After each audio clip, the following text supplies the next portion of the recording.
क्या HMPV virus Covid के इतना ही खतरनाक है जिसमें आपको सर्दी, खांसी, कफ, बुखार हो सकता है?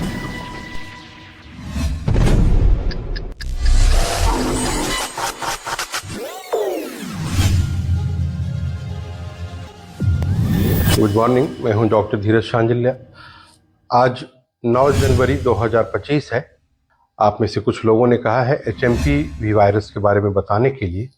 आज हम बात करेंगे एक ऐसे वायरस के बारे में जो भी पूरे विश्व में चर्चा का विषय है, जिसे हम HMPV वायरस के नाम से अभी जान रहे हैं। इससे पहले कि हम इसे जानें कि कोविड की तुलना में यह हमारे लिए कितना खतरनाक है, हम थोड़ा सा काफ़ी सरल शब्दों में 5 से 10 सेकंड में समझते हैं कि वायरस का इन्फेक्शन होता क्या है। हम इसको सरल भाषा में ऐसे समझते हैं कि जब आपके स्किन पे, आपके शरीर पे कोई इंसेक्ट्स बैठता है या बाइट करता है, या अगर कोई कीड़ा ही जैसे बैठता है, बाइट करता है, तो आपको इचिंग होने लगती है। उसी प्रकार से वायरस एक सूक्ष्म प्राणी है जो हमारी आंखों से नहीं दिखता है, और जब यह हमारे सांस के माध्यम से आपके फेफड़ा में जाता है तो आपके श्वास नली पे यह उसी प्रकार से बैठता है जिस प्रकार से कोई इंसेक्ट्स आपके स्किन पे बैठता है। तो जिस तरह से आपके स्किन पर इचिंग होने लगती है, उसी तरह से श्वास नली के अंदरूनी भाग को यह वायरस इरिटेट करता है, जिसकी वजह से हमें वहाँ पर भी सरल शब्दों में समझ लें कि इचिंग होने लगती है, मेडिकल टर्म में जिससे हम इन्फ्लामेशन कहते हैं। इस इचिंग की वजह से जो लक्षण आती है, तो हमारा शरीर उस वायरस को, उस फॉरेन सब्सटेंस को अपने फेफड़े से बाहर निकालने की कोशिश करती है। इसी कोशिश में हमारा फेफड़ा, जो कि हमारे तंत्रिका तंत्र से स्वचालित होती है, वह ऐसा प्रयास करती है कि हम जोर जोर से हवा को अपनी सांस के माध्यम से बाहर निकालें, ताकि सांस की नली में जो कोई फॉरेन पार्टिकल्स है, जो वायरस है, वो हमारे शरीर से निकल जाए। इसे हम कफ कहते हैं, यानी खांसी कहते हैं। तो अगर हम बात करें HMPV वायरस की और कोविड वायरस की, तो सबसे पहले ये समझ लेना जरूरी है कि HMPV वायरस कोई नया वायरस नहीं है। हाँ, मीडिया में ये नया आया है, और हमारे आपके मन में कोविड के बाद वायरस के नाम से बहुत बड़ा खौफ है। तो हमें लगता है कि कहीं फिर से इसकी पुनरावृत्ति तो नहीं होगी, लेकिन दरअसल कुछ नॉन टेक्निकल लोगों द्वारा अनजाने में इसे जिस प्रकार से प्रेजेंट किया गया है, जिसकी वजह से आज पूरे विश्व में, खास करके भारत देश में, इसके लिए पैनिक की स्थिति बन रही है। सच्चाई क्या है, हम बस 1 मिनट के अंदर इसको समझते हैं। क्या HMPV वायरस कोविड के इतना ही खतरनाक है? जवाब है नहीं। क्या HMPV वायरस विश्व में कोविड की तरह ही पेंडेमिक, यानी कि महामारी की रूप ले सकता है? इसका भी जवाब है नहीं। क्या कोविड की वजह से जितने लोगों को अस्पताल में ऑक्सीजन और बेड्स की जरूरत होती थी, क्या इस वायरस में भी ये क्षमता है कि यह इस प्रकार की बीमारी ला सकता है? इसका भी सीधा और बिल्कुल स्पष्ट जवाब है नहीं। क्या कोविड की मृत्यु दर जितनी थी, क्या इस वायरस में भी इतनी क्षमता है कि लोगों को इतनी मृत्यु दे सके? इसका भी जवाब है नहीं। दरअसल HMPV वायरस बहुत ही सामान्य वायरस है, और आपको जब सर्दी, खांसी या जुकाम जब भी होती है, खास करके जाड़े के मौसम में, तो वह उसका कारण अमूमन वायरस ही होता है, जैसे कि इन्फ्लुएंजा वायरस।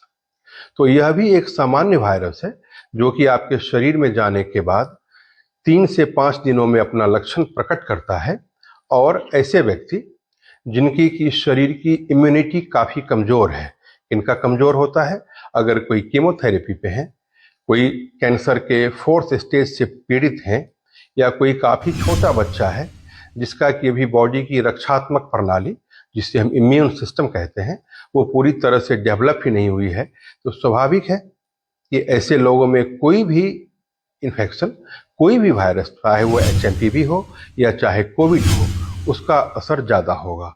तो बस इतनी सी ही बात है। दरअसल HMPV वायरस एक सेल्फ लिमिटिंग बीमारी है। इसका मतलब हुआ कि यह स्वतः बिना किसी इलाज के ठीक हो जाती है। इसकी वैक्सीन नहीं है। बहुत सारे वायरस ऐसे हैं जिसकी वैक्सीन नहीं है, तो इसकी वैक्सीन को बनाने की ज़रूरत भी नहीं है। अगर हम इसके जीनोमिक स्ट्रक्चर को देखें, कई बार वायरस अपनी संरचना में बदलाव कर लेते हैं जिसकी वजह से वो कई घातक हो जाते हैं।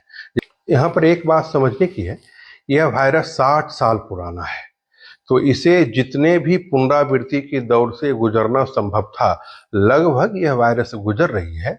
और लिटरेचर के हिसाब से, विज्ञान के हिसाब से ऐसी कोई संभावना नहीं दिखती है कि HMPV वायरस और कोविड वायरस में किसी प्रकार की तुलना भी की जा सके। WHO ने, चाइना ने, USA ने, भारत की भी सरकार ने और सारे रिसर्च होल्डर्स वर्ल्ड के सभी का एक मत है कि HMPV और कोविड में कोई तुलना न करें। यह एक सामान्य वायरस है जिसमें आपको सर्दी, खांसी, कफ, बुखार हो सकता है। और बच्चे को ठंड के समय में ऐसे भी यह ज़्यादा होता है। और 5 साल से कम उम्र के लोगों के लिए, क्योंकि उनकी इम्यून सिस्टम बहुत ज़्यादा बेहतर डेवलप नहीं होती है, तो इस वजह से उनमें ज़्यादा खतरा है।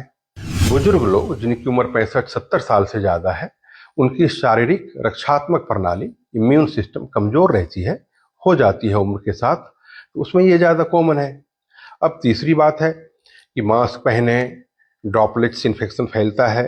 ड्रॉपलेट्स का मतलब हुआ कि जो आपके अगर श्वसन तंत्र में ये वायरस मौजूद है, तो आप अगर स्नीजिंग करते हैं, छींकते हैं, खांसी करते हैं, तो उसमें वायरस की कुछ मात्रा रहती है जो कि दूसरे लोगों को प्रभावित कर सकती है।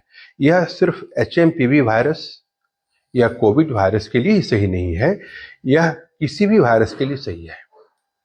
तो ये जो एक गाइडलाइंस है, हमने ये कहा है, हमारे चिकित्सा जगत ने आपको ये सलाह दी है, आप मास्क लगा करके रखें, साबुन से हाथ धोएं, भीड़ में ना निकलें। ये सारी बातें दरअसल HMPV वायरस के खतरा को देख करके नहीं है। किसी भी वायरस से बचने का ही तरीका है कि आप मास्क पहने, हाथ को साबुन से धोएं, भीड़ भाड़ में ना जाएं। तो लास्ट मैसेज क्या है? लास्ट मैसेज है कि कोविड से तुलनात्मक गंभीरता के दृष्टिकोण से, इलाज के दृष्टिकोण से, अस्पताल में भर्ती होने के दृष्टिकोण से, मृत्यु दर के दृष्टिकोण से, किसी भी प्रकार से यह वायरस कोविड की तुलना में बिल्कुल भी खतरनाक नहीं है। इसे एक सामान्य वायरस लें और कोशिश करें इस वायरस के बारे में सोचना बंद कर दें।